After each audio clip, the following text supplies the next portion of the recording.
Chat GPT. Seja sempre gentil com os robôs, nunca se sabe. É verdade que você vai acabar com muitos empregos? Se tem uma coisa que tem causado um alvoroço danado no mundo todo esse ano, é essa bendita dessa inteligência artificial. Será que é dessa vez que os robôs vão dominar o mundo? Será que você vai perder o seu emprego por causa disso? Calma, vamos primeiro entender do que a gente tá falando antes de sair tacando fogo em tudo. Bom, primeiro de tudo que inteligência artificial é um termo um pouco genérico pra gente usar hoje em dia, porque existem vários modelos dela por aí, a gente já usa, inclusive vários deles, tanto na internet quanto no nosso celular. Aqueles chats automáticos de lojas e de bancos por aí são uma forma de inteligência artificial, assim como a Siri ou a Alexa, que usam o aprendizado de máquina como modelo. E o próprio Google também, que é um buscador, né, que já tem ali um algoritmo super inteligente para te ajudar a encontrar resultados na internet mais rápido. Ou seja, nada de muito novo, só que agora em 2023, uma ferramenta que ficou super famosa, porque foi lançada, né, para um público maior aí do mundo todo, é o ChatGPT. Para quem não conhece, essa ferramenta foi criada por uma empresa chamada OpenAI, que tem alguns nomes bem interessantes aí no seu quadro de fundadores. Um deles é o Reid Hoffman, que ajudou a cofundar o LinkedIn, por exemplo, o Elon Musk, que fundou a Tesla, e o Peter Thiel, que, caso você não saiba, ajudou a fundar também o PayPal. E o que é o ChatGPT? Ele é basicamente um chatbot. GPT é uma sigla para Generative Pre-trained Transformer. Eu sei que é meio complicado falar isso em inglês. E ele é baseado em Deep Learning, o que significa que quanto mais ele é usado, mais ele vai aprendendo a gerar melhores resultados, vai coletando dados e tudo mais. E o maior diferencial dessa ferramenta, é claro, é a possibilidade da gente obter textos, dicas, listas, enfim, qualquer tipo de resultado aí que a gente queira, de uma forma muito mais rápida e mastigada. Então, se por exemplo você entra num Google da vida e digita lá como funciona a inteligência artificial, você provavelmente vai ter um resultado nas buscas ali de alguns sites para você entrar e ler o artigo e entender mais sobre o assunto. Enquanto que no ChatGPT ou no Bard você já vai ter uma resposta completa em alguns 2 ou 3 parágrafos, com tudo mastigadinho, sem você precisar clicar em nenhum link para ler sobre aquele tema. E isso é um problema que eu vou falar com você daqui a pouco. Mas enfim, né, gente? O que é importante você entender aqui é que essa tecnologia existe desde 2019 e em 2023, no ano que eu tô gravando esse vídeo, a Microsoft investiu mais de 10 bilhões de dólares na OpenAI e isso ajudou ela, inclusive, a melhorar o motor de buscas dela, que é o Bing, um dos concorrentes aí do Google. E adivinha qual foi a reação da Google com tudo isso? É claro que eles aceleraram aí o lançamento da própria ferramenta de inteligência artificial deles, que é o Bard, e junto com isso também anunciaram o SGE, que significa Search Generative Experience, o que vai mudar bastante também a forma como a gente busca coisas normalmente aí no Google. Ou seja, de novo, a tendência é que essas ferramentas consigam prever ou encontrar de uma forma ainda melhor os resultados para cada usuário, o que vai impactar diretamente na experiência deles, né? E falando em impactos, é claro que ferramentas como o ChatGPT e o Bard do Google têm alterado pra caramba a nossa dinâmica de trabalho. O primeiro grande impacto tem sido a automação de tarefas. É batata, né? Tem acontecido desde a Revolução Industrial e vai continuar acontecendo conforme a tecnologia evolui. E uma coisa muito boa, um ponto positivo disso, é que muitos profissionais conseguem economizar bastante tempo agora, porque eles conseguem deixar essas tarefas mais manuais e repetitivas para a máquina, enquanto eles usam o tempo para criar mais estratégias, melhorar o negócio, enfim. Um outro grande impacto da inteligência artificial, mas em especial do ChatGPT nesse ano, tem sido a criação de conteúdo em larga escala. Tem muita, mas muita empresa que já está testando a criação de conteúdos usando a inteligência artificial ou para usar em páginas de produtos ou em artigos que falem sobre ela. E quando você junta a criação de conteúdo com a automação de tarefas, isso gera um impacto econômico danado para essas empresas que precisam atualizar milhares e milhares de páginas o tempo todo num curto espaço de tempo. E um outro impacto super significativo também tem sido na área de educação ou de pesquisa. Tem muito profissional que está aprendendo linguagens novas de programação só usando o ChatGPT ou aprimorando algum conhecimento que ele já tinha consultando essa ferramenta. Mas é claro que com grandes impactos como esse, ainda mais falando de uma ferramenta tecnológica relativamente nova,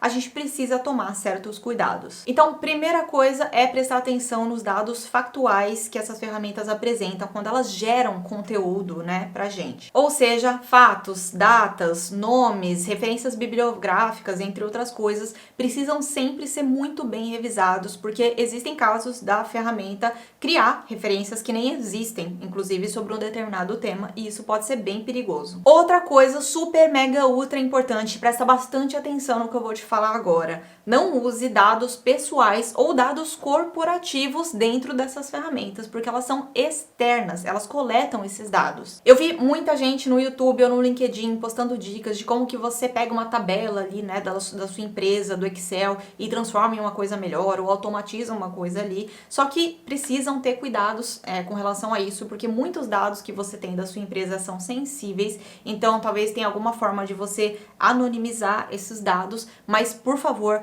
não copie e cole dados pessoais seus ou dados da sua empresa diretamente nessas ferramentas, especialmente se o seu chefe ou se as pessoas da sua empresa não sabem sobre isso. Uma outra ressalva importante sobre o uso dessa forma de inteligência artificial é a própria iteração que a gente precisa ter com ela até que ela gere o resultado que a gente espera. Toda ferramenta que a gente usa tem uma curva de aprendizado, né? E com o ChatGPT não é diferente. A gente precisa aprender a adaptar melhor os comandos. Existem várias formas de você entrar um mesmo comando para obter resultados diferentes, e quanto mais a gente for refinando isso, melhor essa ferramenta vai ficando. O problema com isso é que isso demanda tempo, e às vezes o tempo que você gasta só para gerar um resultado ali, dependendo do que for essa tarefa, é o tempo que você gastaria fazendo aquela tarefa em si. Por último, mas não menos importante, na verdade acho que seria o mais importante, vem a regulamentação. Não existem ainda leis muito específicas em vários países sobre como a inteligência artificial pode ou não pode, deve ou não deve usar dados, né, da internet, dados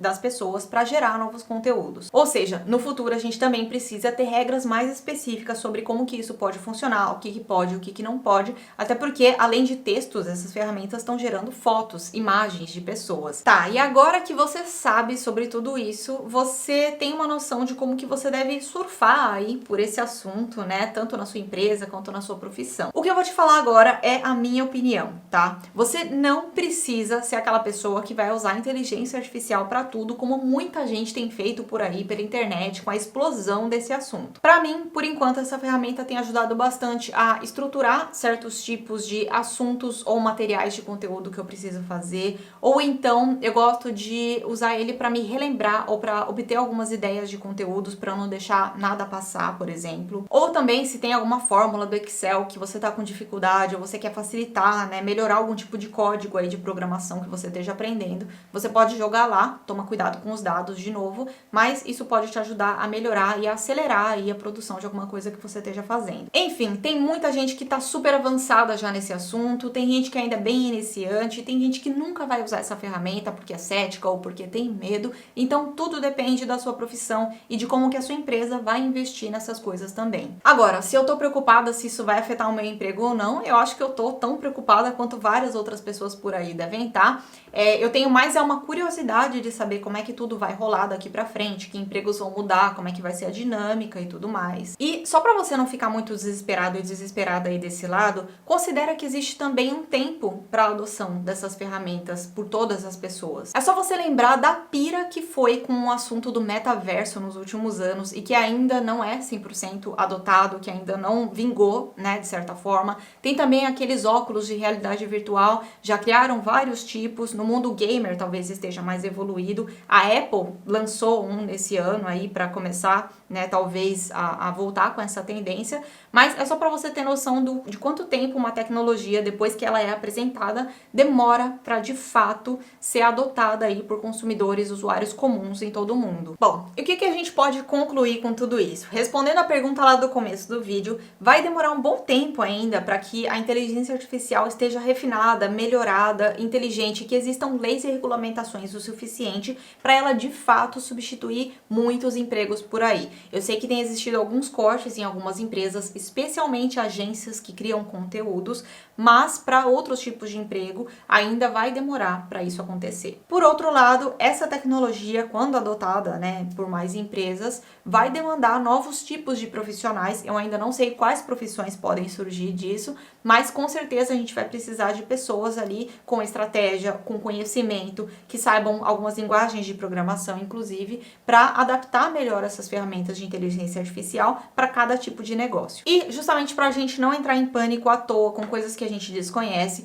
eu sugiro que a gente sempre leia informações sobre esses assuntos, sobre essas tecnologias ou sobre qualquer assunto em fontes confiáveis, né? Por exemplo, você quer saber mais sobre o ChatGPT? Leia direto na fonte, no site da Microsoft ou no site da OpenAI, o que eles têm feito, quais são as novidades da ferramenta. A mesma coisa com o Google. Eles têm vários blogs que falam sobre cada atualização ali que eles fazem. No LinkedIn tem muito profissional sério falando sobre esse assunto, então veja as pessoas que você segue por lá, veja se você já tem alguém bacana que esteja falando sobre esse assunto. Tem também o YouTube, mas use isso com moderação, contanto que as fontes e as coisas batam, né, com o que a pessoa tá falando. E, enfim, tudo que a gente pode fazer é continuar estudando, né, aprender melhor sobre essas ferramentas, porque pode ser que elas sejam, sim, adotadas no nosso trabalho ou na nossa profissão. Eu sugiro que você comece testando o ChatGPT ou o Google Bard em assuntos em que você tenha bastante conhecimento, que você seja especialista, porque assim, caso eles inventem alguma coisa, né, caso alguma coisa ali não esteja muito certa, você já vai reconhecer de cara e vai aprendendo a melhorar os seus comandos. Aliás, eu recomendo que você faça isso muito em breve, já vai conhecendo aí essas ferramentas, porque no próximo vídeo eu vou trazer várias dicas pra gente melhorar a nossa busca por emprego usando a inteligência artificial. Por hoje é isso, não esquece de deixar o seu joinha se você gostou desse vídeo, se inscreve aqui nesse canal se você ainda não fez isso. Eu te vejo de volta aqui em breve